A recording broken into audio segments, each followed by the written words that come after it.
wabarakatuh.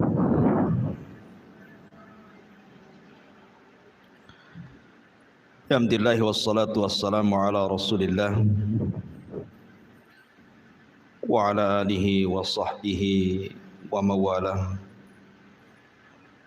Wala hawla wala quwwata illa billahi wa ba'd.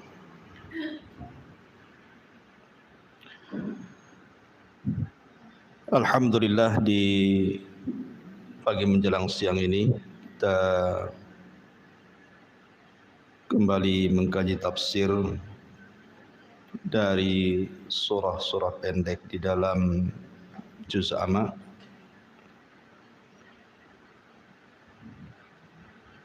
Dan surat yang kita akan kaji di pagi menjelang siang ini adalah surah Al-Ghashiyah.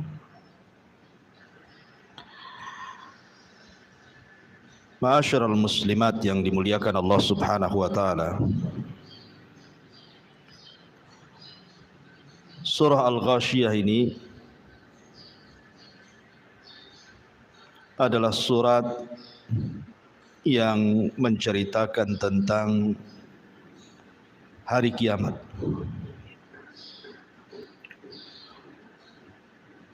Dan nanti banyak kita akan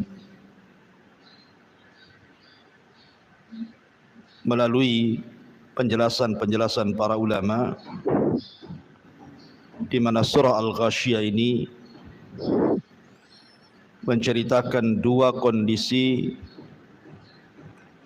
orang-orang yang masuk ke dalam sorga dan bagaimana kondisi mereka,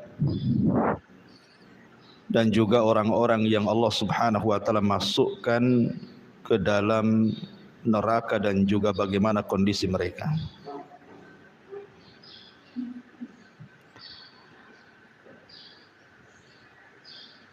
Taib, kita langsung saja karena memang banyak penjelasan yang harus kita jelaskan nantinya.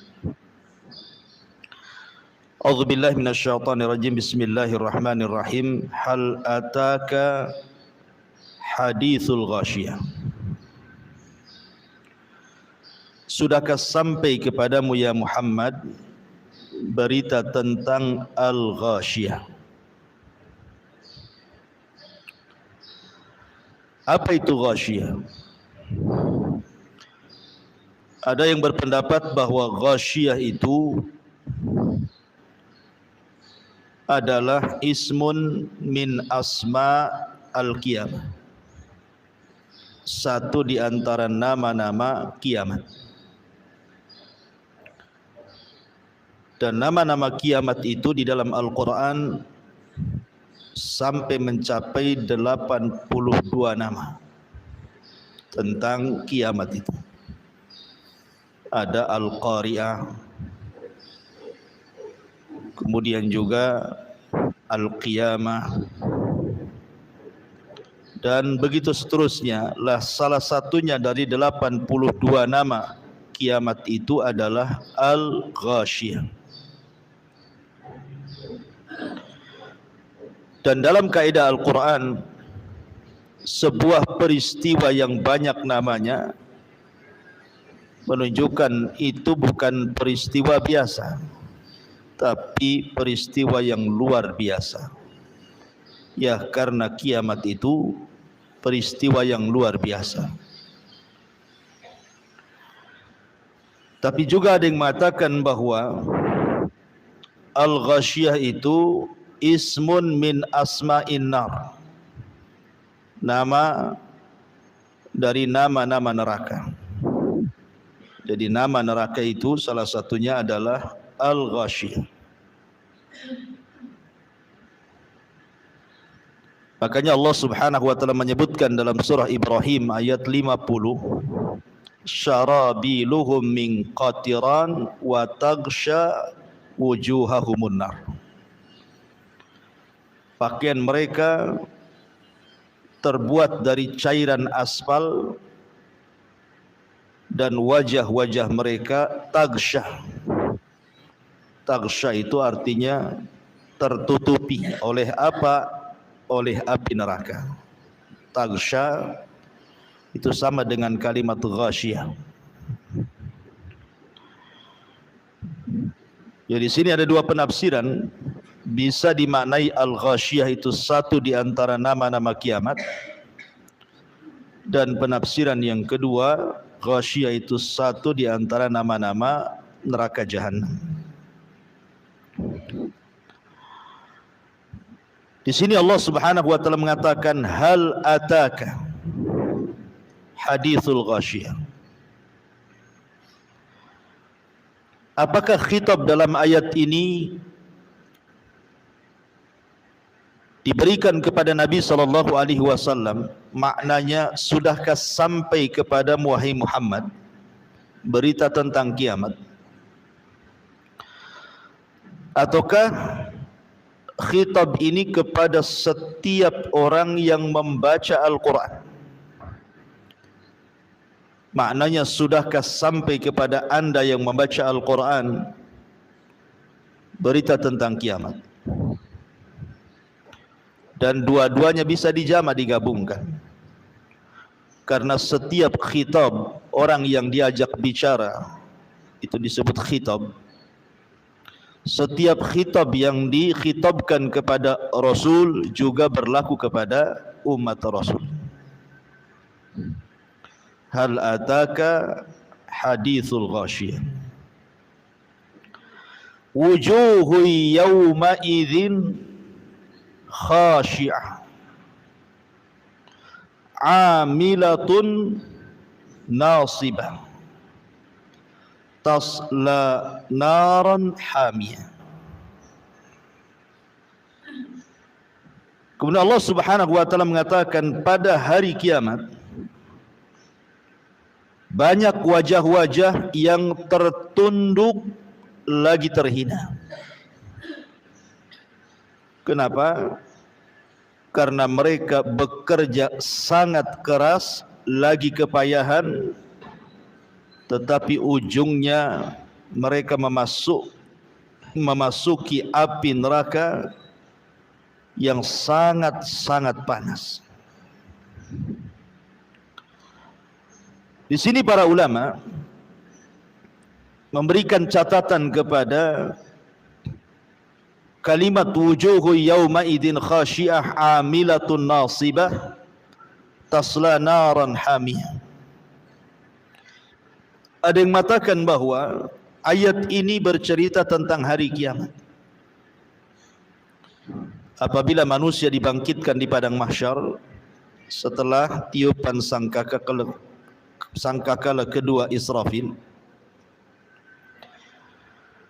maka ada orang-orang yang mereka betul-betul khusyuk, betul-betul khusyuk di hadapan Allah Subhanahu wa taala dan ingin bekerja keras supaya mendapatkan keridhaan Allah Subhanahu wa taala. Pertanyaannya, apakah bermanfaat? Tentu tidak akan bermanfaat. Karena khusyuk yang bermanfaat, bekerja keras lagi kepayahan dalam beribadah kepada Allah itu hanya bermanfaat kalau dilakukan di dunia. Di akhirat itu tidak akan berlaku lagi. Karena di akhirat itu yaumul hisab, hari di mana kita dituntut pertanggungjawaban. Kalau mau khusyuk ya di dunia. Kalau mau bekerja keras untuk beribadah dan kepayahan dalam ibadah di dunia, baru manfaat untuk akhirat. Makanya Ali radhiyallahu anhu mengatakan, al-yaum yaumul amal wa ghadan yaumul hisab. Sekarang di dunia inilah tempat kita beramal, dan besok di akhirat itu tempat kita dihisab.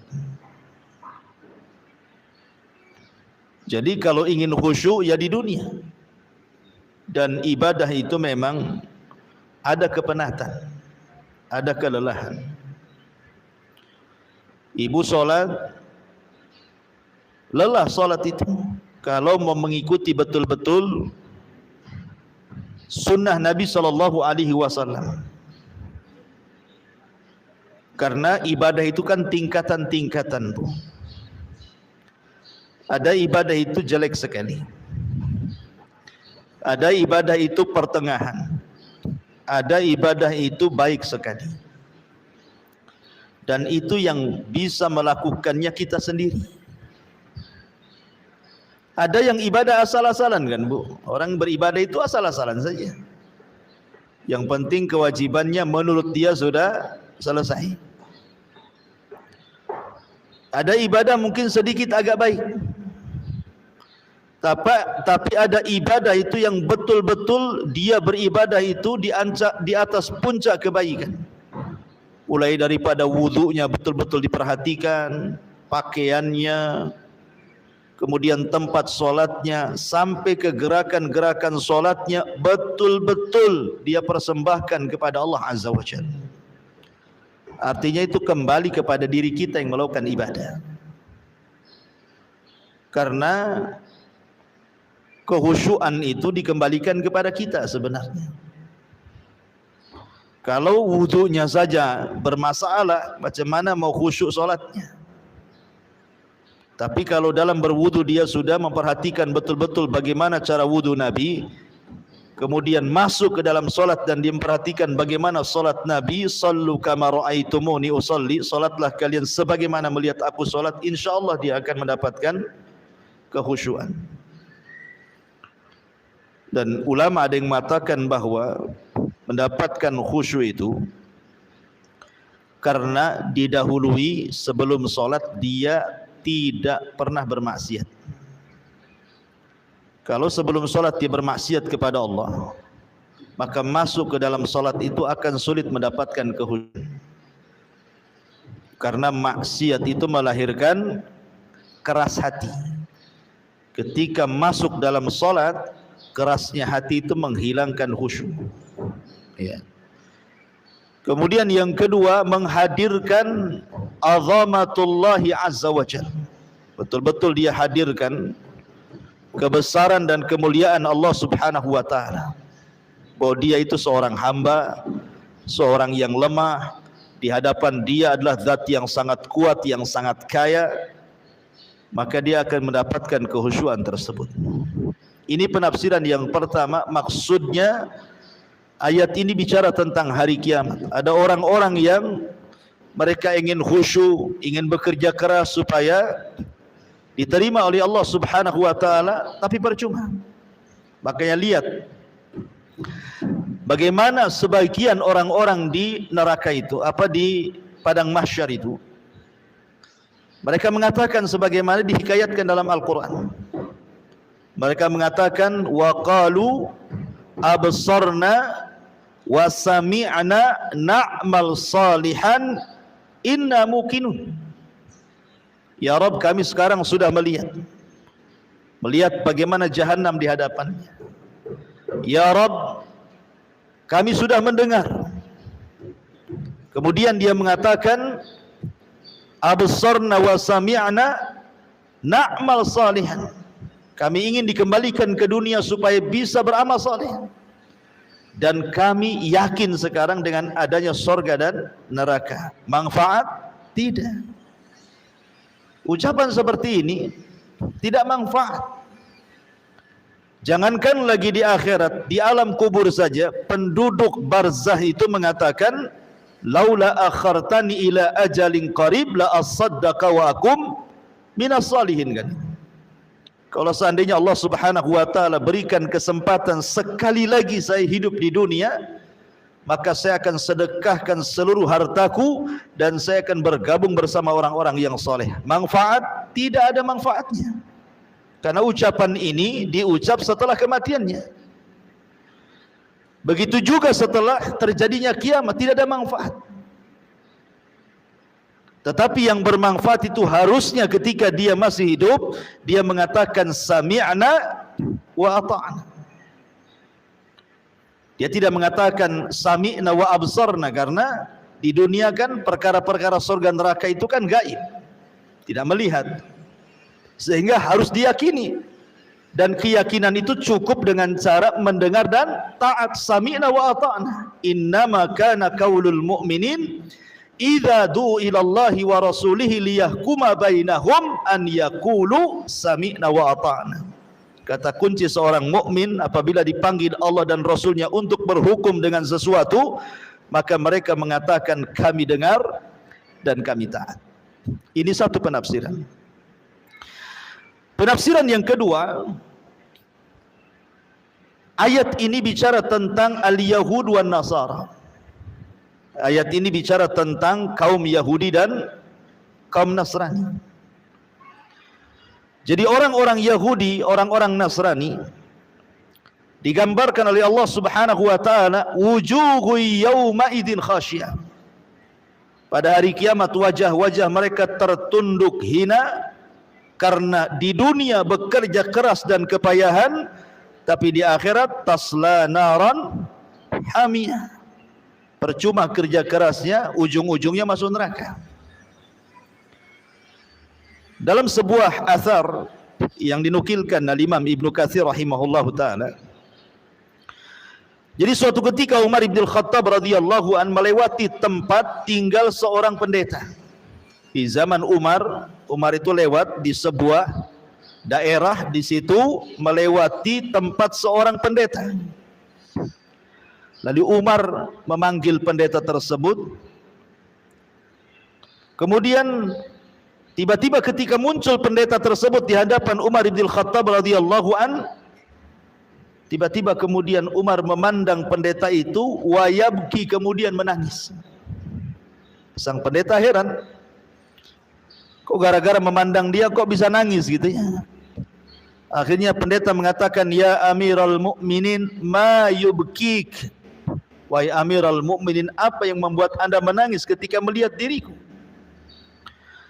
Maka Umar radhiyallahu anhu mengatakan, dzakartu qaulallahi azza wa jalla, aku teringat dengan firman Allah kepadamu, amilatun nasibatun tasla naran hamiyah.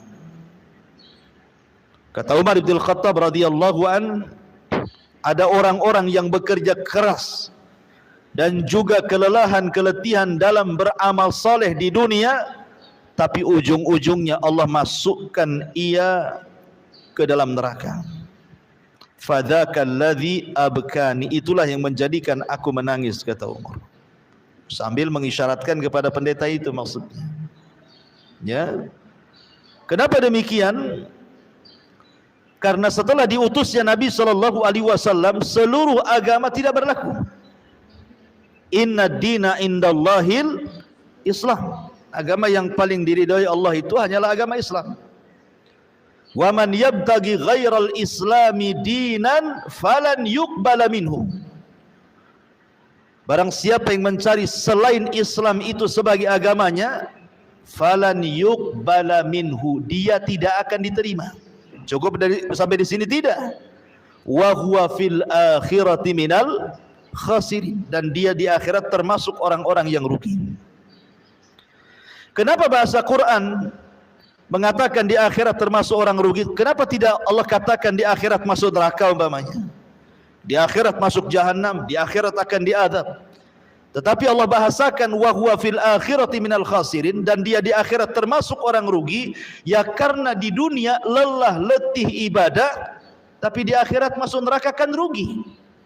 Dia sudah habiskan waktunya, tenaganya, biayanya untuk konon dia menyembah Allah, tapi seluruh daya upayanya ditolak Allah. Qul hal nunabbi'ukum bil akhsarina a'mala alladzina dhalla sa'yuhum fil hayatid dunya wa hum yahsabuna annahum yuhsinuna sun'a. Maukah kuhabarkan kepada kalian, kata Allah, orang yang paling rugi amalannya, mereka lah orang-orang yang sudah berupaya keras di dunia, wa hum yahsabuna annahum yuhsinuna sun'ah, sementara mereka mengira bahwa usahanya itu sebuah kebaikan, padahal bukan kebaikan. Itulah orang-orang yang merugi. Jadi ada juga yang mengatakan bahwa ayat ini turun kepada Yahudi dan Nasrani. Ada juga yang mentafsirkan bahwa ayat ini turun kepada Khawarij, kelompok Khawarij. Karena kelompok Khawarij itu amilatun nasibah tasla naran hamiyah. Orang-orang Khawarij itu luar biasa bu solatnya. Solat mereka jauh lebih hebat dibandingkan solat kita. Baca Quran mereka jauh lebih hebat dibandingkan baca Quran kita. Puasa mereka jauh lebih mulia, lebih hebat dibandingkan puasa kita. Tapi kenapa kemudian akhirnya mereka masuk neraka?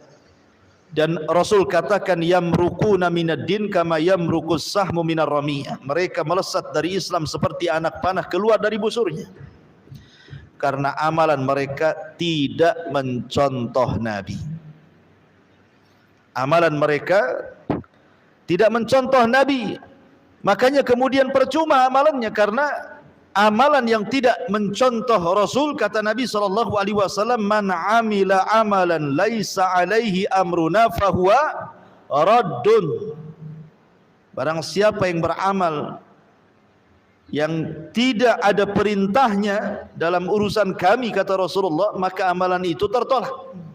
Mardud, rad itu artinya ditolak, percuma. Jadi orang-orang Khawarij itu, makanya suatu ketika ada seseorang yang datang kepada Imam Al-Hasan Al-Basri rahimahullahu ta'ala. Hasan Al-Basri mengatakan, sesungguhnya orang-orang Khawarij itu sebenarnya bukan beramal karena Allah. Mereka sedang beramal karena dunia. Kemudian orang ini membantah perkataan Imam Hasan Al-Basri dan mengatakan, ya Imam, aku melihat dengan mataku. Mereka, maksudnya orang-orang Khawarij itu, mereka rela keluar dari rumah-rumah mereka, meninggalkan anak istri mereka, mengorbankan dunia mereka, bahkan mereka rela berperang sampai kemudian gugur di pertempuran. Apakah itu dikatakan mereka beramal karena dunia ya Imam? Bukankah zahirnya mereka beramal karena akhirat?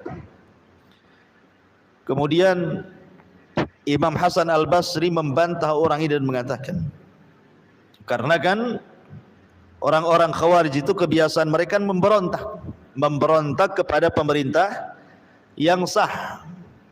Ya, dan itu kita bisa lihat sejarah-sejarah bagaimana orang-orang Khawarij berperang melawan Ali bin Abi Thalib selaku khalifah kaum muslimin, sampai mereka bertempur habis-habisan. Mereka rela mati gitu ya dalam peperangan itu. Jadi Hasan Al-Basri mengatakan, saya tanya kepada kamu, apakah pemerintah melarang sholat sehingga harus diperangi? Tidak. Apakah pemerintah melarang kalian berpuasa sehingga harus diperangi? Maka orang ini mengatakan tidak. Apakah pemerintah melarang haji sehingga harus diperangi? Orang ini mengatakan tidak. Apakah pemerintah melarang engkau berpakaian muslim seperti ini? Dia mengatakan tidak. Apakah pemerintah melarang ibadah-ibadah? Tidak. Kenapa harus diperangi? Kalau memang pemerintah membiarkan kita sholat, membiarkan kita puasa, membiarkan kita haji, membiarkan kita berpakaian muslim, membiarkan kita beribadah, lalu apa gunanya Anda menyerang pemerintah itu apa? Kan tujuan kita untuk ibadah. Lah kita sudah bisa ibadah, kenapa kemudian diserang? Tujuan kita ini wa ma khalaqtul jinna wal insa illa liya'budun, dan kita sudah bisa beribadah dengan tenang. Apalagi yang Anda cari? Kenapa Anda membuat kerusuhan untuk supaya ibadah kita tidak tenang jadinya? Ya. Ma'asyiral muslimat yang dimuliakan Allah Azza wa Jalla, dari sinilah maka ayat ini ada yang mengatakan turun kepada Khawarij, karena Rasul mengatakan yahkiru ahadukum salatahu ma'a salatihim wasiyamahu ma'a siyamihim yaqra'unal Qur'an la yujawizu tarakiyahum yamruquna minad-din kama yamruqus sahmu minar ramiyah. Salah seorang di antara kalian meremehkan salatnya di hadapan salat mereka, puasanya di hadapan puasa mereka, bacaan Qur'annya di hadapan bacaan Qur'an mereka, akan tetapi mereka keluar dari Islam sebagaimana anak panah melesat dari busurnya. Mereka lelah bekerja, tetapi mereka tidak berpahala, seperti anak panah keluar dari busurnya. Percuma. Jadi ayat ini juga Ada yang mengatakan turun kepada siapa? Orang Khawarij. Ya. Tasla naran hamiyah. Maka ada orang-orang yang lelah letih bekerja di dunia tapi ujung-ujungnya masuk ke dalam neraka. Ada yang dibaca tusalla naran hamiyah, ada yang dibaca tasla naran hamiyah. Kemudian Allah mengatakan tusqa min ainin aniyah. Tusqa min ainin aniyah. Orang-orang yang masuk ke dalam neraka itu diberi minum dari sumber air yang sangat panas. Masih kisah Hasan Al-Basri rahimahullahu ta'ala. Hasan Al-Basri suatu ketika membuat kajian seperti ini. Tiba-tiba muridnya ini memberikan air mineral, air putih, ya, untuk minum sang imam. Kayak ibu ya kalau saya kisah kajian kan kasih minuman gini. Jadi Hasan Al-Basri ini memandang minuman itu, tiba-tiba dia menangis. Hanya gara-gara memandang air mineral ini, tiba-tiba menangis. Sang murid ini yang menghidangkan air tersebut merasa bingung. Salah apa? Saya hanya menghidangkan minuman saja, kenapa sang imam tiba-tiba menangis ketika memandang minuman itu? Kemudian ditanya, wa mayubkika ya imam? Kenapa anda menangis wahai imam? Maka Hasan Al-Basri mengatakan, tadzakkartu umniyata ahlin nar. Aku teringat dengan angan-angannya penduduk neraka. Kemudian ditanya, wa ma umniyatu ahlin nar ya imam? Lalu apa angan-angan penduduk neraka itu wahai imam? Maka Imam Hasan Al-Basri membacakan satu ayat. Wa nada ashabun nar ashabal jannah an afidhu alaina minal ma' au mimma razaqakumullah. Kita tahu bahwa neraka dan sorga itu masing-masing ada jendela. Penduduk sorga bisa melihat penduduk neraka juga bisa menyaksikan penduduk sorga. Jadi penduduk neraka ini berteriak-teriak, wa nada ashabun nar ashabal jannah. Berteriaklah penduduk neraka kepada penduduk sorga. Apa teriakannya? An afidhu alaina minal ma. Bisa enggak kalian hantarkan air yang Allah anugerahkan kepada kalian di sorga, hantarkan ke neraka? Atau dari apa saja yang Allah rizkikan kepada kalian di sorga? Maka Allah subhanahu wa ta'ala jawab, innallaha harramahuma 'alal kafirin. Enggak bisa, karena Allah sudah haramkan keduanya, baik minuman ataupun makanan, kepada orang-orang kafir yang ada di neraka. Jadi di neraka itu tidak ada air. Maksudnya tidak ada air yang Allah anugerahkan seperti air-air yang Allah anugerahkan di sorga. Sungai madu, sungai susu, sungai bersih gitu alirannya, sungai khamar, tidak ada di neraka itu. Yang ada air yang sangat mendidih, kalau seandainya diminum maka hancur semua perutnya. Itulah tusqa min ainin aniyah, diberi minum dari sumber air yang panas. Jadi ketika penduduk neraka itu kehausan, mereka memanggil-manggil Allah dan mengatakan, ya Rabb, berikanlah minum untuk kami kehausan.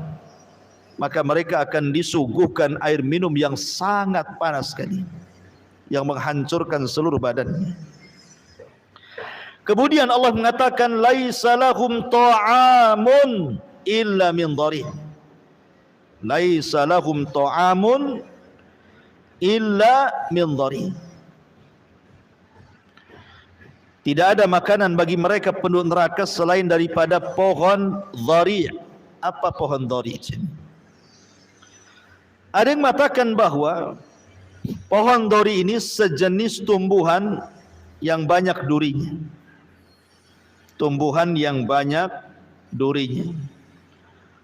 Dan tumbuhan itu buahnya disebut dhari karena ada racun. Ya.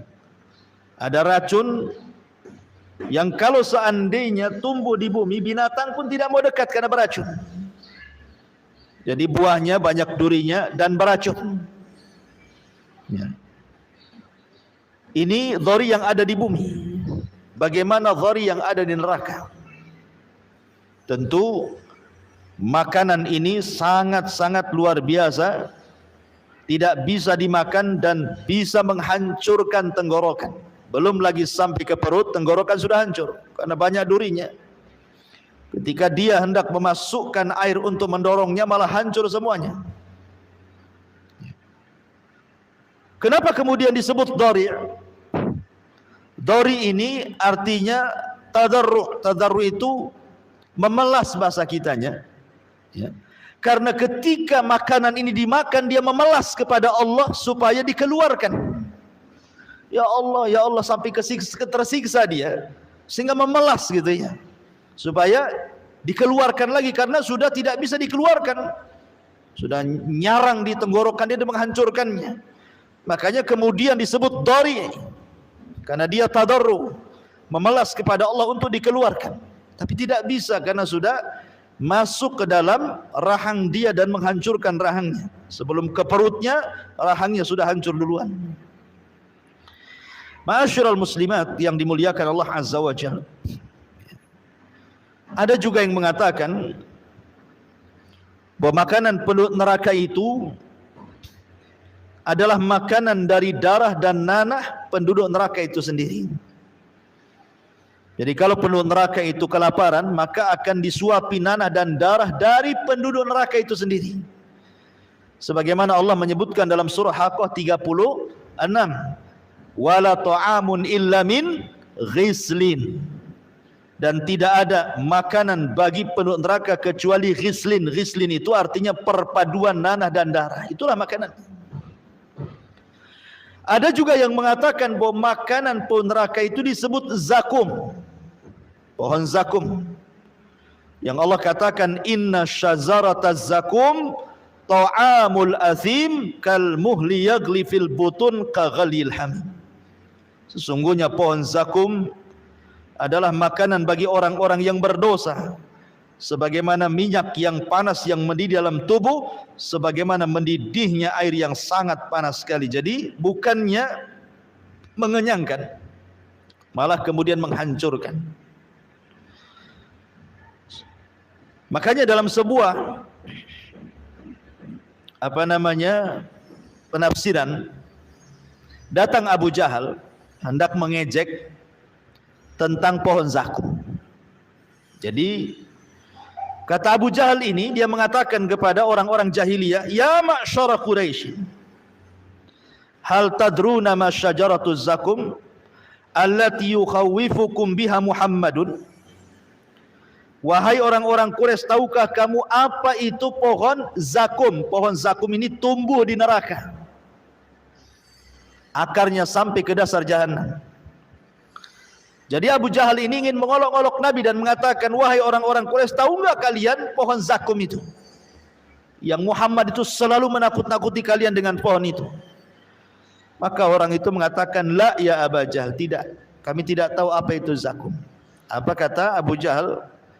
Zakum itu adalah ajwatu yathriba bizubad atau bizubdi, wallahi la in istamkanna minha lanazkumannahan tazakkuman. Kata dia, zakum itu kurma Madinah.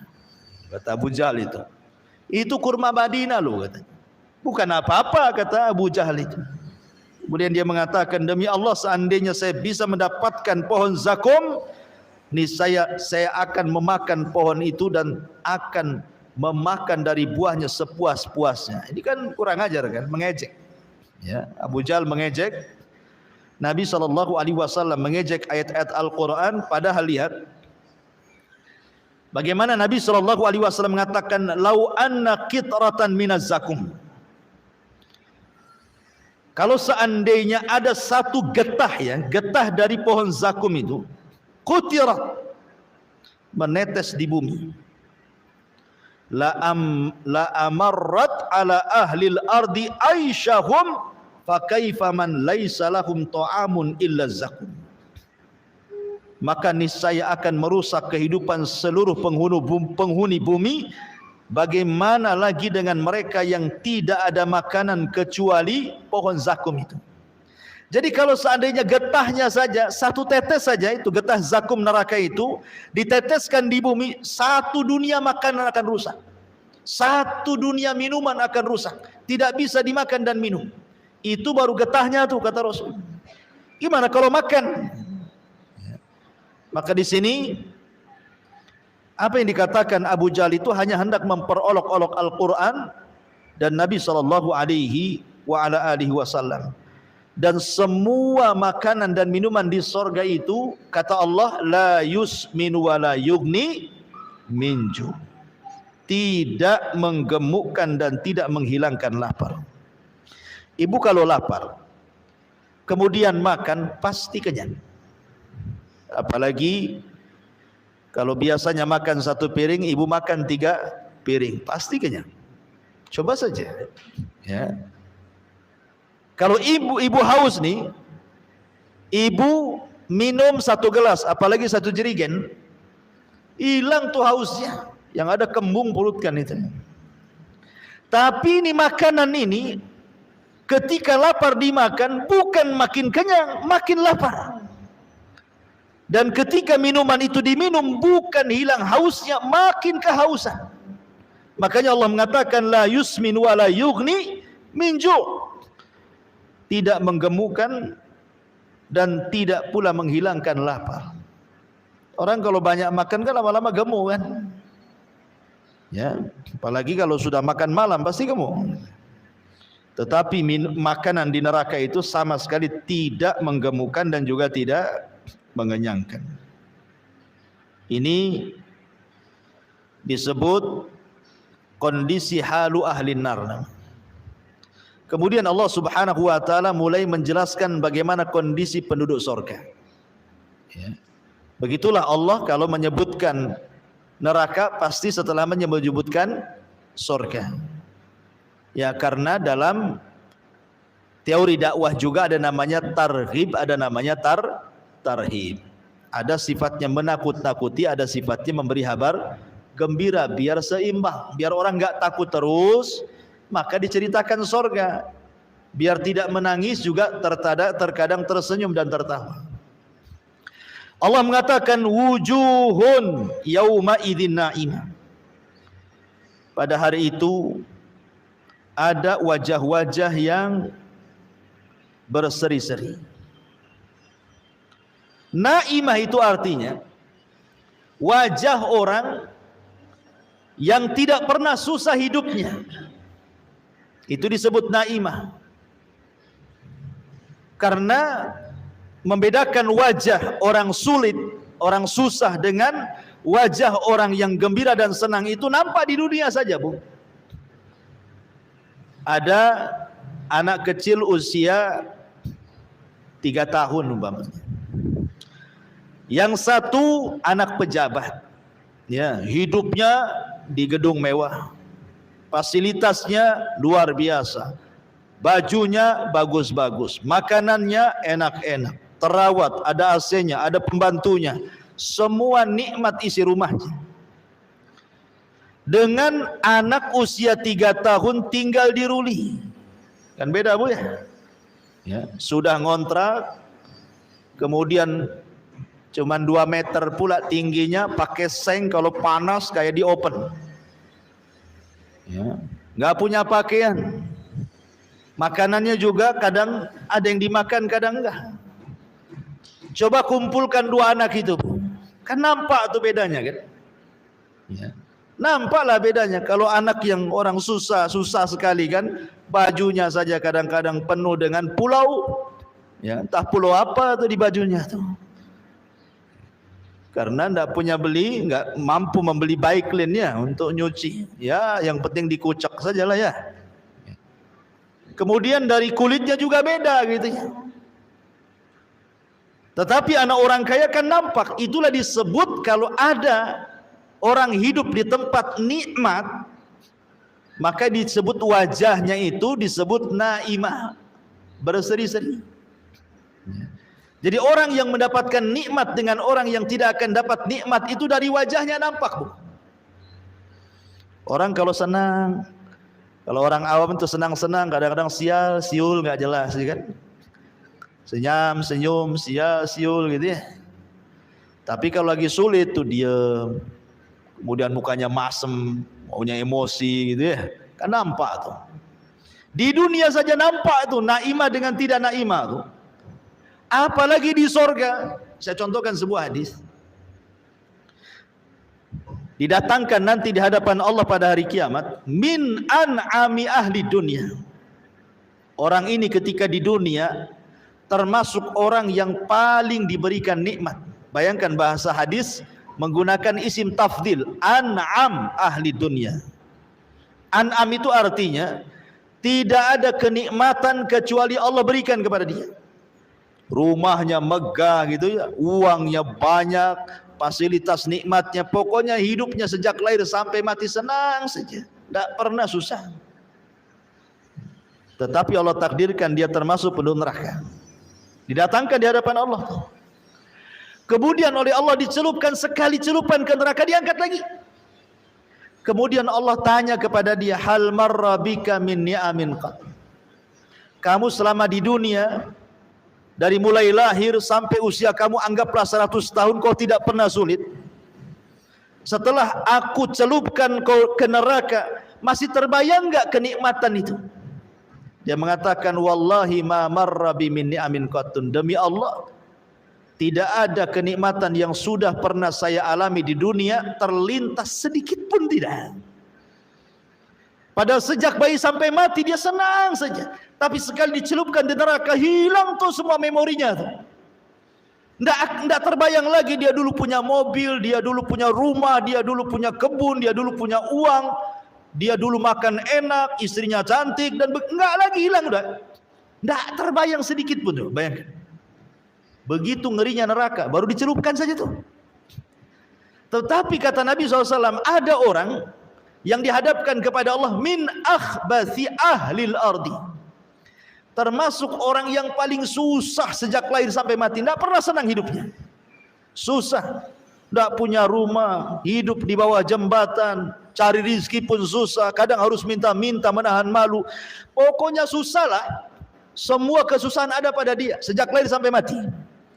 Tetapi dia termasuk ahlil jannah, penduduk sorga.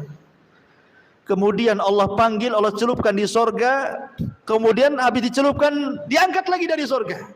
Kata Allah, hal marra bika min bukhsin qad. Apakah masih ingat keperitan hidup dulu kau di dunia, ya, kau diusir sana sini, dihina sana sini gitu ya, masih teringat enggak? Dia mengatakan, demi Allah tidak teringat sedikit pun. Hanya gara dicelupkan di sorga, semua memori susah di dunia itu hilang semua. Seperti itu loh gambaran neraka dan sorga. Lah di akhirat itu orang-orang yang beriman memiliki 4 wajah. Di akhirat itu orang-orang yang beriman memiliki 4 wajah. Wajah yang pertama yang Allah firmankan, yauma tabyaddu wujuh. Pada hari itu di akhirat ada wajah-wajah yang sangat putih bersih. Kapan itu? Di permulaan hisab. Ketika dia membaca catatan kebaikannya, maka wajahnya menjadi putih bersih. Ini yang pertama. Kemudian yang kedua, wajahnya musfir. Musfir itu artinya dari wajah yang sudah putih bersih terpantul cahaya. Wajahnya penuh dengan cahaya. Ya, bahasa ibu-ibu apa? Glowing itu apa namanya? Yang sudah putih glowing lagi kan itu. Jadi timbul tuh cahaya tuh. Kapan itu? Saat selesai membaca catatan. Dari wajahnya yang sangat putih bersih terpancar sinar. Sudah putih bersinar lagi. Musfir. Wujuhu yawma idin musfirah, dhahikatum mustabsirah, dan dia pun tertawa karena senang. Ini dua wajah sebelum masuk surga. Ya, dua wajah ini sebelum masuk ke dalam surga. Awal hisab dan akhir hisab. Ketika masuk ke dalam surga, inilah wajah yang disebutkan dalam surah Al-Ghasyiyah ini. Wujuhu yawma idzin na'imah. Ketika dia melihat surga dengan istana-istananya, dengan sungai-sungainya, dengan taman-tamannya, dengan para pembantunya, dan begitu seterusnya, mulai dia berseri-seri, senyum, kan? Kan begitu Bu, kalau lihat nikmat tuh kan di dunia saja senyum Bu ya. Ibu kemudian ketiban duren, bukan asli ya, kalau asli habislah kepala. Maksudnya ketiban duren, tahu-tahu dapat uang banyak miliaran. Kan senyum-senyum saja Bu. Kenapa? Tenang, hutang rumah selesai, hutang kulkas selesai, hutang ini selesai, semua selesai. Senyum aja dia kan. Itu kalau dapat nikmat. Tapi kalau datang tagihan listrik Bu, itu kan lain tuh. Udah stres nih, listrik mau naik nih. Jadi di dunia saja nampak gitu kalau melihat sebuah nikmat itu, apalagi di sorga yang kenikmatannya tidak bisa dilihat, baru mereka lihat, kenikmatannya tidak bisa didengar dan tidak pernah mendengar. Di dunia tiba-tiba betul-betul dia mendengar, di akhirat seperti apa, melihat, mendengar, dan sudah tidak dibayangkan karena sudah di dalam sorga. Ya tentu wajahnya naimah berseri-seri. Kemudian yang terakhir adalah wajah-wajah yang radhiyah. Yang radhiyah itu senang, redha gitu ya. Orang redha kan senang Bu. Di dunia saja orang redha itu senang. Walaupun susah, yang penting kan redha gitu ya. Ini 4 wajah bagi ahlul imani wal Islam. Bagi orang yang beriman dan orang Islam. Wujuhun yawma idzin na'imah li sa'yiha radiyah. Mereka redha, mereka senang karena usahanya sendiri. Ibu kalau sholat, kemudian habis sholat senang. Senang karena ibu sudah melaksanakan perintah. Ya. Kemudian ibu puasa, senanglah kalau sudah berpuasa itu kayak senang, plong gitu ya. Ikhlas. Kapan lagi puasa Ramadan, ditunggunya sama dia. Ya, masih nengok almanak gitu ya. Kemudian ibu sedekah kayaknya puas, kalau ngasih uang sama orang miskin itu kayak puas. Kapan lagi kalau saya punya rezeki saya kasih lagi gitu. Itu namanya radhiyah. Kalau orang beribadah seperti itu saja Bu, radhiyah, itu di dunia itu senang sekali rasanya. Kayaknya plong gitu ya. Tapi kalau ibadah itu tidak redha, terpaksa Bu, maka kesannya malas-malas. Nggak senang melakukan ibadah itu. Kalau sudah datang waktu sholat gitu kan, aduh sholat lagi nih, belum tidur dah azan. Dari mulai itu kan gelisah dia. Ya. Jadi akhirnya kemudian ibadah itu jadi beban bagi dia. Kayak ibu punya utang sama orang, kalau sudah dibayar tuh plong gitu. Ya gitu juga. Jadi sholat itu hanya sekedar melaksanakan kewajiban saja. Kalau sudah sholat kayaknya plong. Plong itu maksudnya bukan senang, tapi kayaknya sudah terbayar tuh utang tuh gitu. Begitu. Ya. Jadi ada orang-orang di dunia saja kita melaksanakan ibadah penuh ikhlas, ridho, ditunggu kapan sholat asar datang, itu sudah bagi kita itu tidak terbebani semua ibadah itu. Apalagi di sorga yang tidak ada ibadah sama sekali. Ma'asyiral muslimat yang dimuliakan Allah Azza wa Jalla, maka orang yang merasa redha dengan ibadahnya, maka itu orang yang akan mendapatkan redha dari Allah. Jadi kalau dia redha dengan ibadahnya sendiri, maka itu sebab terbesar mendapatkan keredhaan Allah. Demi Allah Bu, mendapatkan keredhaan Allah kata para ulama itu bukan perkara sulit, asal kita mau melakukannya. Contoh umpamanya yang ringan saja, kalau ibu habis makan, ibu mengucapkan alhamdulillah. Habis minum mengucapkan alhamdulillah. Dalam setiap hal ibu katakan alhamdulillah. Katakan alhamdulillah ala kulli hal, pada setiap kondisi. Mau susah, alhamdulillah. Ya, sesusah-susahnya saya masih bisa makan. Terus sebelah itu sesusah-susahnya dia susah sampai kurus, kan itu ya. Dia masih bersyukur gitu maksudnya ya. Dengan yang ada itu masih disyukuri. Itu salah satu sebab terbesar ibu mendapatkan ridha Allah. Karena memang orang yang seperti ini menerima apapun yang diberikan oleh Allah Azza wa Jalla, itu syarat terbesar untuk dapat ridha. Ketika dia ridha dengan apa yang diberikan oleh Allah, maka Allah pun ridha kepada dia. Ketika dia tidak ridha akan apa yang diberikan Allah, maka Allah pun tidak akan ridha kepada dia. Karena orang yang tidak ridha dengan pemberian Allah, biasanya dia menjadikan Allah itu objek celaan. Biasanya seperti itu. Orang yang tidak ridha nih pemberian Allah, Allah jadi objek celaan kita tuh. Ya. Ya Allah, kenapa aku saja yang susah? Kenapa enggak sebelah saja disusahkan tuh? Nah, itu ya. Kasih aku aja yang sakit bertahun-tahun, kenapa orang itu sehat-sehat saja? Kasih aku aja anaknya nakal, kenapa orang anak-anak baik, anak-anak orang itu baik ya? Karena engkau tidak mendidiknya kan gitu. Jadi malah Allah yang disalahkan tuh. Ya, jangan seperti itu. Ya, lisa'yiha radiyah. Mereka senang karena usahanya sendiri, maksudnya saat masih di dunia mereka beramal soleh, mereka salat, puasa, membayar zakat, haji, membaca Quran, mereka menjaga diri dari hal-hal yang haram, sehingga di akhirat mereka mendapatkan balasan di mana Allah akan ridha kepadanya. Kemudian Allah mengatakan fi jannatin 'aliyah. Mereka akan masuk ke dalam sorga yang tinggi. Sorga itu bertingkat-tingkat.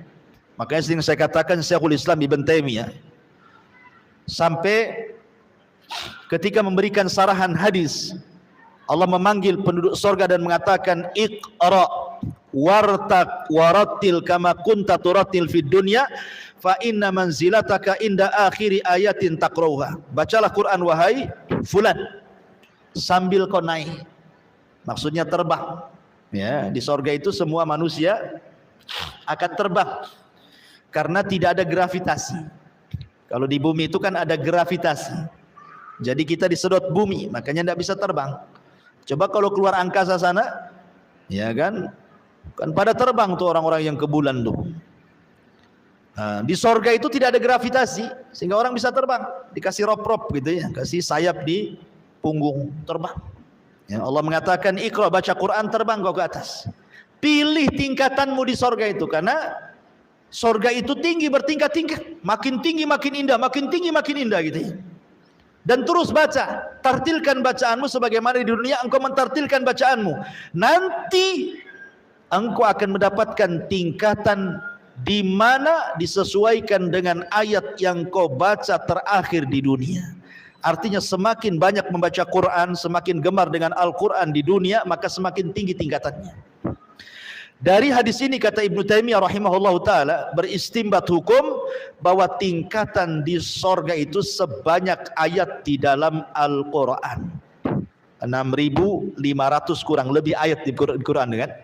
Sebanyak itulah tingkatan di sorga. Dan satu tingkatan ke tingkatan berikutnya itu perjalanan 500 tahun atau bagaikan langit dan bumi, pertingkatannya itu ya, luar biasa. Fi jannatin 'aliyah la tasma'u fiha laghiyah. Di sorga itu kamu tidak akan mendengar perkataan yang tidak berguna. Nggak ada di sorga itu orang yang nyelekit ngomongnya itu. Ya, di dunia saja kan Bu ya, orang yang nyelekit ngomongnya itu. Makanya sering saya katakan 3 kaedah yang ibu pasti lalui di dunia. 1, dunia ini bukan tempat istirahat. 2, ibu tidak mungkin selamat dari ucapan manusia. 3, ibu pasti mati. Ya. Makanya ada 3 hal. Ibu pasti akan disakiti, ibu pasti lelah, ibu pasti mati. Ya, itu 3 perkara akan dilalui itu. Tidak selamat. Orang tidak akan selamat, orang tidak akan istirahat di dunia. Artinya akan tetap ada ujian. Selesai dari ujian ini datang pula ujian yang lain. Selesai ujian yang lain, datang pula ujian yang lainnya. Begitulah dunia, darul bala, tempat ujian. Manusia tidak akan selamat dari ucapan manusia. Ibu mau sembunyi di mana saja tetap ibu diomongin orang. Ya, coba saja Bu, ibu menghindar dari ucapan manusia, ngurung diri, jangan pernah keluar. Tutup jendela, tutup pintu, tutup ventilasi. Ya kan? Tetap saja orang mengatakan, jangan-jangan itu sakit jiwa orang itu tidak pernah keluar, gitu kan?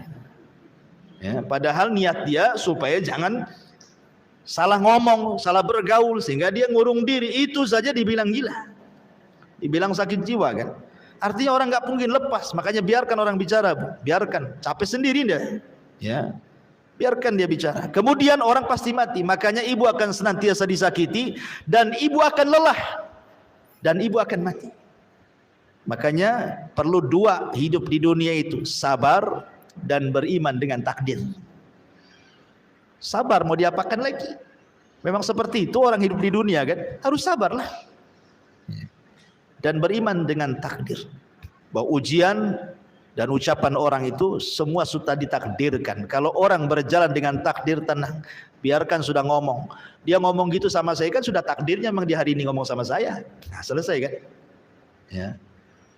Bu, itu orang itu kok ngomong begini-begini sama, nggak apa-apa, itu kan sudah ditulis 500 tahun sebelum Allah ciptakan langit dan bumi, kan tenang kalau ngomong gitu. Kalau ibu kejar, ngomong apa dia? Oh, kurang ajar, sampaikan. Wah, itu tidak jadi, itu perang namanya, ya kan? Jadi berjalan dengan takdir. Ya, lah di sorga itu nggak akan ibu dapati orang-orang kayak gini nih. Kenapa? Karena sebelum orang masuk ke dalam sorga itu Allah sudah cabut wa naza'na ma fi sudurihim min ghillin ikhwana. Jadi perasaan dengki, perasaan dendam, perasaan hasad itu tidak ada lagi. Di sorga itu cuma satu hati. Cuma satu hati. Semua sama hatinya seperti itu. Oh, di bumi itu kan hatinya banyak, ada yang hasad, ada yang dengki, ada yang benci, ada yang gibah, macam-macamnya. Kemudian Allah mengatakan fiha ainun jariyah. Di sana ada mata air yang mengalir. Di sorga itu mata air banyak. Ada yang mengalir kayak sungai, ada yang memancar dari bawah kayak pancuran. Ya, dari bawah ke atas tuh, memuncrat gitu ya. Ada yang pancuran dari atas. Ya, kalau orang Jawa Barat bilang curug namanya ya. Itu muncrat dari bawah, dari atas ke bawah. Ada yang dari bawah ke atas, ya, memancur. Ada yang ya kayak kita di dunia lah, kita lihat. Seperti itu di sorga juga ada. Makanya kan kalau ada, gatel kali hidung ini. Jadi kalau ada nih, kita lihat tempat rekreasi coba kan, yang didatangi orang itu kan. Kayak kalau di Majalengka di tempat saya itu banyak curug tuh biasanya. Ada air terjun itu sampai meteran tinggi. Itu jadikan tempat wisata kan. Karena apa? Karena keindahannya. Orang datang semua ke situ. Sampai dari mana-mana daerah tuh ingin datang ke curug itu coba. Hanya pengen melihat air tumpah dari atas saja, itu saja. Coba ingat ya.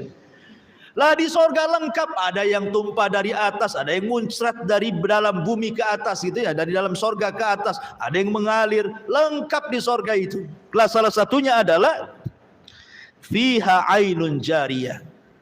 Ada mata air yang mengalir. Kalau mengatakan fiha sururun marfu'ah, di sana ada dipan-dipan yang ditinggikan. Dipan-dipan yang ditinggikan. Ada yang mengatakan, sebagian penafsiran, surur di sini artinya bidadari. Ya, bidadari. Termasuk kalau ibu-ibu Allah takdirkan masuk ke dalam sorga, maka ibu bagian daripada sururun. Ya. Karena ibu lebih hebat, lebih indah, lebih cantik dibandingkan bidadari. Sebagaimana perkataan Ummu Salamah. Ummu Salamah ngomong sama Nabi, ya Rasulullah, kenapa Al-Quran masih cerita bidadari saja dan tidak cerita orang wanita dunia yang masuk surga? Jadi Ummu Salamah ini ngomong begitu ya. Kok di Quran kan semua kalau mensifati wanita-wanita itu, maksudnya wanita surga, yang disifati bidadari semua. Lah kami nih kalau masuk surga ya Rasulullah, bagaimana kondisi kami? Maka Rasul mengatakan, engkau wahai Ummu Salamah dan semua wanita dunia yang masuk surga jauh lebih indah dibandingkan bidadari. Kenapa? Karena Anda masuk surga dengan kepayahan, dengan sholat, puasa, zakat, haji, macam-macam, ya kan? Baru masuk surga. Sementara bidadari sudah ada di surga tanpa ada kepayahan. Ya. Dan marfu'ah di sini maksudnya marfu'ah itu dihilangkan. Marfu itu artinya dihilangkan, diangkat. Itu ada marfu ya. Maksudnya diangkat, baik tempatnya diangkat oleh Allah, baik kemudian pakaiannya juga betul-betul terangkat. Allah berikan sutra yang bermacam-macam lapisnya, termasuk juga diangkat dari semua aib dan cacat yang ada di dunia. Di surga tidak ada. Ya, ibu tidak berak, ibu tidak kencing, ibu tidak mengeluarkan dahak, ibu tidak meludah, ibu tidak ada haid, ibu tidak nifas gitu ya. Ya, badannya pun tidak bau, keringatnya juga minyak misik yang keluar gitu. Kalau di bumi kan sesuai yang ibu makan kan keringat itu. Makan jengkol bau jengkol keringat. Makan pete bau pete kan itu. Jadi di sorga itu yang keluar ya keringat, karena beraknya penduduk sorga itu ya keringat. Kalau kita kan betul-betul kotoran yang keluar kan. Kalau di sorga itu makan gak ada berhenti, tapi tidak buang hajat. Cara membuangnya dengan keringat itu, dan keringatnya wangi. Jadi di sorga itu semua terangkat. Yang kurang-kurang cantik di bumi semua cantik di sorga itu. Nggak perlu ke salon, nggak perlu tusuk sana tusuk sini, benang sana benang sini, silikon sana silikon sini, nggak perlu. Ya, di sorga itu sudah indah dengan sendirinya. Itu maksudnya marfu. Ada juga mentafsirkan seperti itu. Ya. Ini cerita soal kenikmatan bidadari dan wanita-wanita yang masuk sorga, ke dalam sorga di atasnya bidadari. Ya, dan sekarang lagi viral ya, gara-gara seorang ustazah cerita bidadari jadi viral, jadi di medsos itu. Ketika ada penggiat sosial justru meledek soal bidadari, naudzubillah. Ustazah ini bagus-bagus saja menceritakan tentang kenikmatan seorang laki-laki di sorga itu. Ya memang bidadari, karena Allah yang mengatakan dalam Al-Quran, zuyyina linnasi hubbus syahwat minan nisa, kan itu. Laki-laki itu dicintakan syahwatnya yang pertama kali kepada wanita, kan itu. Baru kemudian kepada yang lain. Ya, tapi perempuan kan tidak.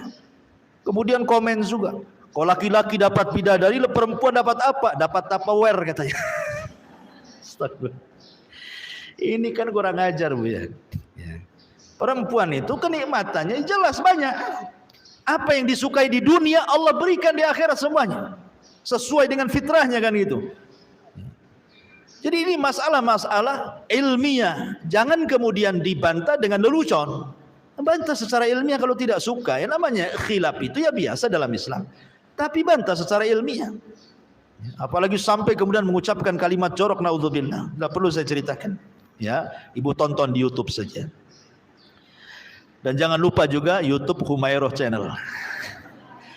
Kemudian wa akwabun maudhu'ah, dan gelas-gelas yang tersedia. Maudhu'ah itu maksudnya, jadi gelas yang diminum itu, pamannya datang nih, ibu mau minum apa? Madu ke, susu ke, asir ke, terserahlah. Air surga itu semua enak. Ya. Jadi kalau kita di dunia ini, contoh nih mau minum es durian. Ya. Sekarang lagi musim durian nih. Jadi ibu kan harus datang dulu mana orang jual jus durian, cari dulu, baru dapat, baru pulang, sampai rumah rupa gula ditaruh, udah 2 hari nggak bisa diminum, ya kan? Jadi kalau kita mau minum itu sulit sekali. Di sorga itu sudah disediakan tuh, apa yang terbayang pengen minum apa itu sudah ada, dan setelah diminum gelasnya bersih sendiri, kemudian terletak di tempatnya masing-masing. Ibu ini kalau mau makan, coba habis makan nyuci piringnya, ya kan? Habis cuci piring dikeringkan piringnya, habis kering baru letakkan di tempat piringnya. Susah kali mau kerja di dunia ini, mau makan saja susah gitu ya. Mau makan aja sulit, harus dibersihkan pancinya, ininya, itu macam-macam. Di surga nggak ada. Itu maksudnya wa aqwabu mawdu'ah. Jadi tidak perlu nyuci piring, nggak perlu nyuci gelas, nggak perlu naruh di tempatnya, tertaruh sendiri gitu ya. Siapa yang mengantar? Yang mengantar itu anak-anak kecil, wildanun mukhalladun. Jadi ada anak-anak kecil yang lucu-lucu di surga itu. Dia tidak pernah besar. Segitu saja umurnya. Umur lucu-lucu. Kalau ibu punya anak kan, bayi, enak ya nampaknya. Apalagi kalau sudah mulai bicara ngomong tuh ya. Nah, sudah mulai manggil umi, abi, mungkin 3 tahun, 4 tahun sudah enak. Tapi coba kalau sudah besar sedikit, 10 tahun mulai jengkel tuh. Ya, 15 tahun langsung megap-megap ibu kan. Makin dia nakal. Ya, sudah tua anaknya mau nyekik saja, katanya durhaka sama orang tuanya. Jadi di sorga itu anak-anak itu tidak pernah dewasa ya, umuran lucu-lucunya mereka lah yang bawa gelas, yang ngasih minuman, kan enak tuh. Ya, kenikmatan yang luar biasa. Yatufuna alaihim wildanun mukhalladun. Kemudian wa namariku masfufa. Dan namarik, bantal-bantal sandaran yang tersusun. Ya. Kita kan di rumah kalau kenapa orang beli kursi bagus-bagus ya supaya enak kan duduknya ya. Daripada ruangan yang ada kursinya nyandar di tembok. Ya. Sakitlah punggung ini nyandar tiap hari nyandar di tembok ya kan. Kan kalau bisa beli kursi yang bagus sampai mahal jutaan ratusan juta pun ada gitu. Surga nggak usah beli ya. Sudah ada bantal-bantal sandarannya. Wa zarabiyu mabthutsah. Kemudian permadani yang terhampar, sajadah gitu ya. Dan namarik itu biasanya sajadah-sajadah yang digunakan para pejabat, orang-orang kaya, para penguasa. Orang-orang miskin tidak punya, paling tikar kalau kita ini ya. Jadi itu diberikan kepada penduduk surga. Kemudian setelah itu Allah mengatakan afala yang duruna ilal ibili kaifa khuliqat. Sampai di sini Allah ceritakan penduduk surga, kemudian beralih ke tema yang lain. Afala yang duruna ilal ibili kaifa khuliqat. Maka tidakkah mereka memperhatikan bagaimana unta diciptakan? Kenapa, apa hubungan cerita surga dengan diciptakan unta? Allah itu maha mampu menciptakan apapun di bumi. Unta pun bisa Allah ciptakan, makhluk yang aneh. Apalagi Allah ciptakan di surga lebih mampu lagi gitu maksudnya. Apa yang dihajatkan manusia di surga Allah mudah menciptakannya. Jadi ketika Allah katakan, tidakkah kau lihat unta diciptakan, supaya kita berpikir tidak ada yang mustahil di sorga, itu semua tersedia. Di bumi saja ditampakkan bagaimana Allah ciptakan unta dengan mudah. Karena unta ini binatang yang aneh, aneh sendiri. Satu-satunya binatang yang bisa hidup di padang pasir cuma unta. Kuda tidak bisa, mati kuda. Ya. Karena unta itu kalau minum, kemudian dia taruh tuh minumannya di tempat dia, dalam tubuh dia, sehingga 3-4 bulan walaupun tidak mendapatkan air dia tetap hidup. Bahkan terkadang orang-orang Baduy itu kalau mereka melakukan perjalanan di padang pasir, minumannya tidak kayak kita ditaruh di jerigen gitu ya.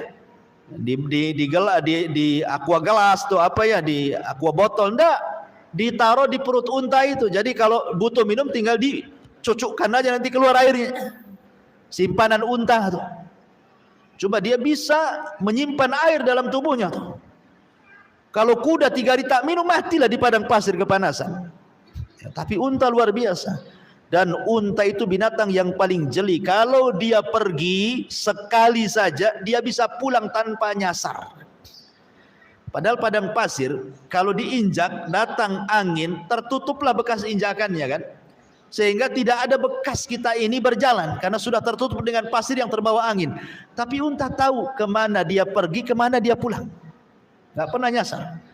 Tapi ingat, unta pun tidak akan melupakan orang yang menyakitinya. Pendendam unta. Ya, kalau ibu nabok unta, maka unta akan ingat ibu sampai dia mati. Wajahnya nampak tuh, hidungnya, matanya, rambutnya semua. Tahu tuh kalau nampak dari jauh dikejar bu, mendendam. Dan dia hafal siapa yang menyakitinya. Mana ada binatang secerdas unta kayak gini coba. Belum lagi kemudian kencingnya pun obat unta itu ya. Nah, di zaman Rasul ada orang-orang Oronion itu yang sakit datang kepada Rasul, kemudian Rasul mengambil kencing air unta suruh minum, sembuh dia. Ya, jadi kalau ibu punya penyakit, minum banyak-banyak kencing unta. Ya. Tapi nggak ada di Indonesia. Titip sama orang umroh. Ya, minumnya sambil pegang hidung, ya, karena bau. Dan banyak lagi keistimewaan untanya. Tapi walaupun gitu, unta nurut sama pemiliknya. Walaupun anak-anak, kalau dia tahu anak itu pemilik dia, nurut, duduk, berdiri, berdiri. Walaupun anak kecil, kalau tahu itu pemiliknya tuh. Tapi kalau bukan pemiliknya, tidak bisa diatur dia. Jadi memang luar biasa unta itu, dan banyak lagi keistimewaan unta luar biasa. Makanya Allah jadikan tanda-tanda kuasanya. Afala yang duruna ilal ibili kaifa khuliqat. Wa ilas samai kaifa rufi'at. Dan langit bagaimana ditinggikan. Langit itu bentuknya bangunan, tapi bisa bertahan di langit tanpa tiang dan tidak roboh ke bumi. Ini kuasa siapa? Kuasa Allah. Ya. Ada sebuah kisah Bani Israel. Ketika menjelaskan sifat Allah dalam ayat kursi itu, wala sinatun wala naum. Allah itu tidak pernah tidur apalagi ngantuk. Jadi Nabi Musa menghadap Allah Subhanahu wa taala. Nabi Musa kan kalimullah, kalimur rahman. Dia orang yang suka bicara dengan Allah Azza wa Jalla. Kemudian dia mengatakan kepada Allah kan, kenapa Allah tidak tersifati dengan sifat tidur dan ngantuk? Kemudian Musa suruh berdiri. Kemudian dua tangannya suruh seperti ini. Kemudian diletakkan satu piring di tangan kanannya, kemudian satu piring di tangan kirinya, kemudian diisi air. Kemudian Allah merintahkan agar diam seperti ini. Ya. Karena kelamaan Nabi Musa ngantuk dia. Ngantuk akhirnya terlepas piringnya, pecah gitu ya. Dan Allah mengatakan, ya Musa, kalau seandainya aku tersifati dengan sifat ngantuk apalagi tidur, maka alam semesta ini akan berlaku seperti piring yang kau pegang itu. Kalau sempat Allah ngantuk, wah bertabrakan semuanya tuh di langit. Kiamat yang ada. Makanya Allah itu salah satu sifatnya, sifat sempurna bagi Allah itu tidak ngantuk dan tidak tidur. Tapi bagi manusia itu sifat yang tidak sempurna. Orang tidak bisa tidur itu. Kalau ada orang tidak bisa tidur, itu sifat kurang bagi dia. Karena manusia itu sempurna kalau dia tidur. Kalau 2 hari bu tidak tidur, kepala itu pusing bu ya. Karena bukan sifat kita. Sifat kita itu ngantuk tidur. Makanya kalau sholat ngantuk kata Rasulullah, tidur dulu sesaat baru bangun supaya nggak ngoceh ketika sholatnya. Supaya dia tahu apa yang dibaca gitu. Kalau orang ngantuk kan nggak tahu yang dibaca tuh. Ya, akhirnya baca salah dia. Ada orang yang baca salah itu ya. Baca surat Qul ya ayyuhal kafirun. La a'budu ma la apa la a'budu ma ta'budun wala antum abiduna ma a'bud lakum dinukum waladhdallin katanya. Lakum dinukum waladhdallin. Amin lagi lah kan jadinya. Kapan selesainya salatnya si ke Fatihah terus kan? Harusnya lakum dinukum waliyadin, lakum dinukum waladhdallin coba. Ya karena ngantuk kan itu ya. Jadi bahaya orang ngantuk itu. Salah-salah jadinya baca Quran. Jadi langit itu kuasa Allah. Bangunan tapi tidak jatuh pada tidak ada tiangnya. Wa ilal jibali kaifa nusibat. Dan gunung-gunung bagaimana ditegakkan. Maksudnya gunung-gunung bagaimana nusibat itu ditancapkan sebagai fasak. Sebab kalau tidak ada gunung lini ini kita jalan nggak bisa. Kenapa bumi itu istiqrar gitu ya?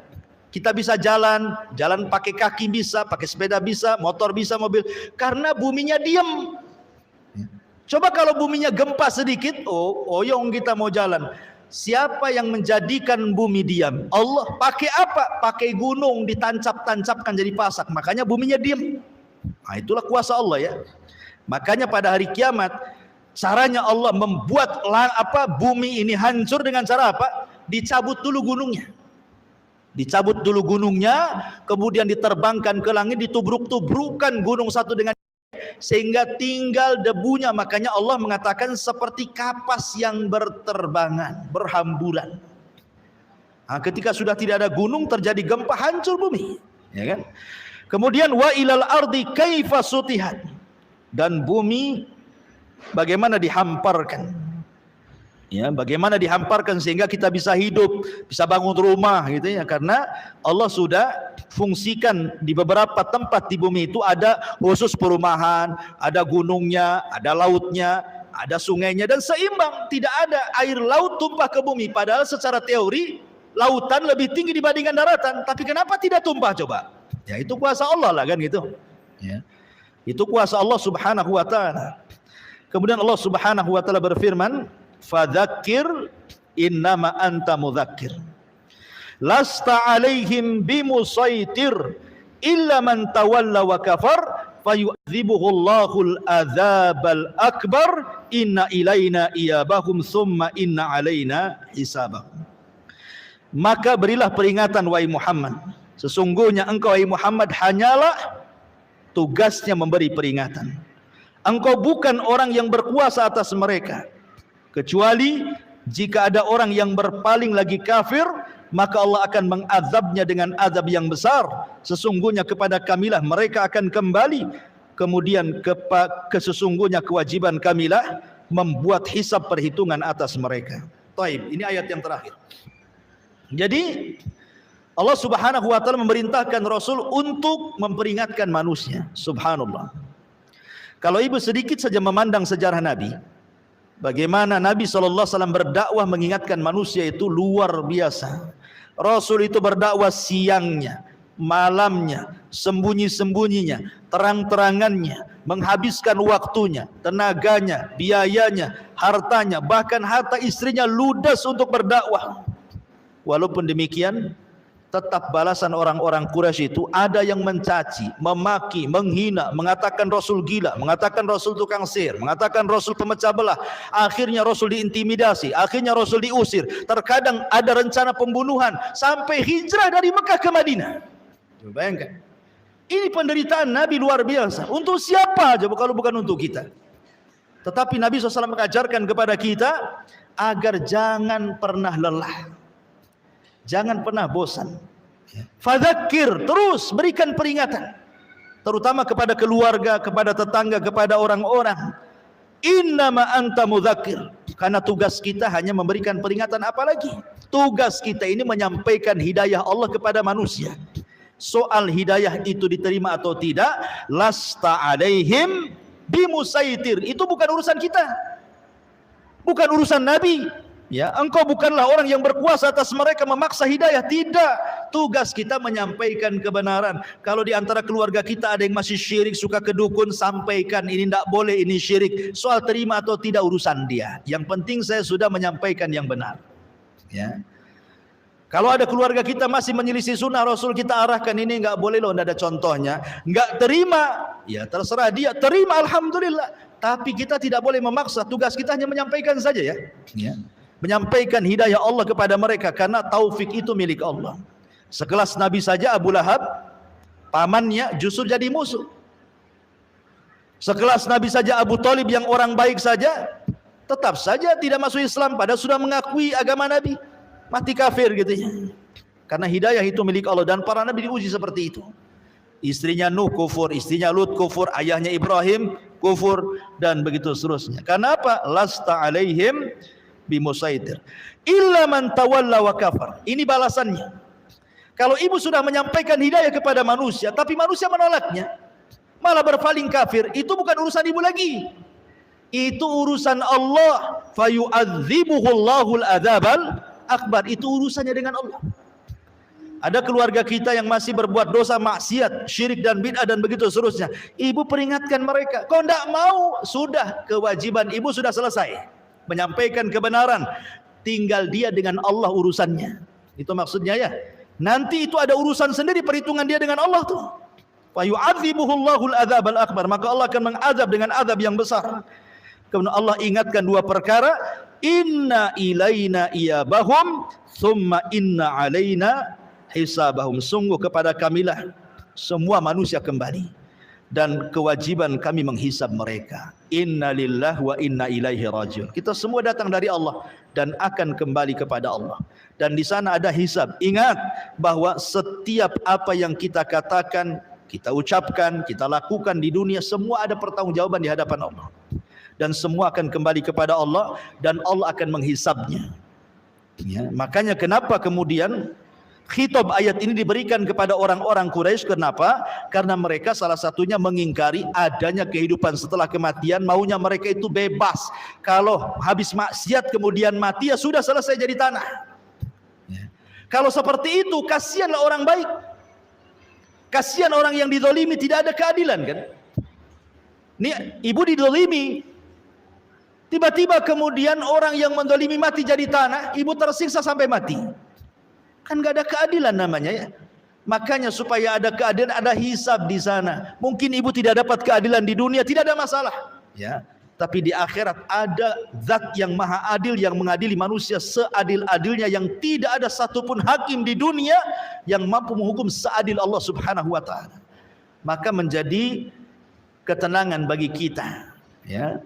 Kalau seandainya kita disakiti, kita diuji, semua ada hisabnya di hadapan Allah Subhanahu wa taala. Dari sini selesailah tafsir surah Al-Ghasyiyah secara singkat Bu ya, kalau terlalu lebar. Pertama juga capek ngomongnya, yang kedua juga waktunya panjang.